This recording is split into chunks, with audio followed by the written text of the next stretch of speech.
Transformer ta vie ne demande pas d'avoir une baguette magique. Écoute bien cette capsule qui dure 4 minutes. Je vais te donner 2 exemples de personnes que j'accompagne et qui ont transformé leur quotidien super simplement. Le premier, c'est Pascal. On a identifié ses valeurs.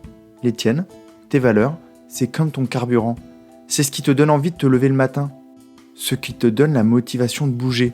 Et c'est ça qui génère du sens dans ta vie, de l'épanouissement. Pascal a identifié la vitalité, associée à la santé, et le sport, associé à la dépense physique, comme étant des éléments hyper importants de sa vie. Super facilement, on s'est rendu compte qu'il ne les nourrissait pas suffisamment dans son quotidien.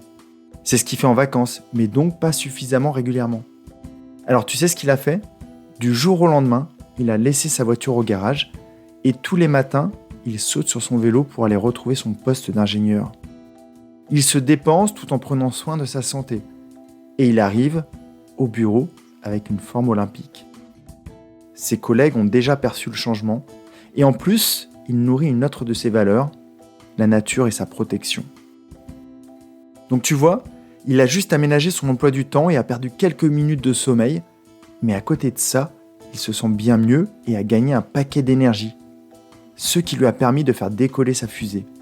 Maintenant, il nous reste encore à définir où elle va se poser. Vénus, Mars ou Jupiter.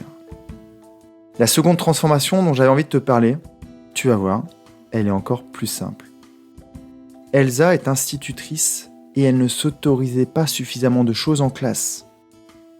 Elle ne voulait pas que l'on pense qu'elle manque de sérieux. Alors, elle s'interdisait, par exemple, de consommer de l'eau. Elle ne voulait pas que sa gourde soit visible de ses élèves. La conséquence, déshydratation, fatigue mentale et physique, manque de concentration.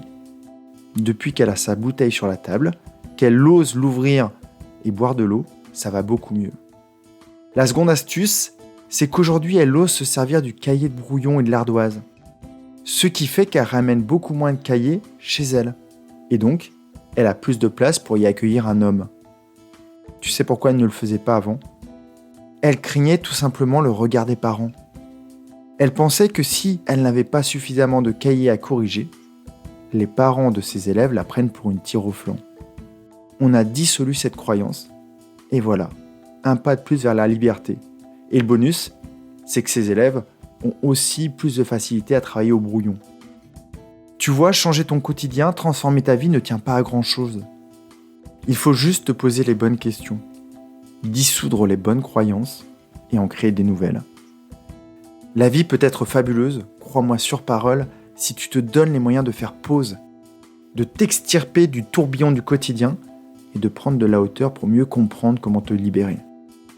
Je te retrouve jeudi dans le courrier privé où je t'enverrai de l'énergie, de l'amour et plein d'idées aussi simples mais aussi efficaces pour améliorer ton quotidien. Prends vraiment bien soin de toi, à très vite. Bye bye.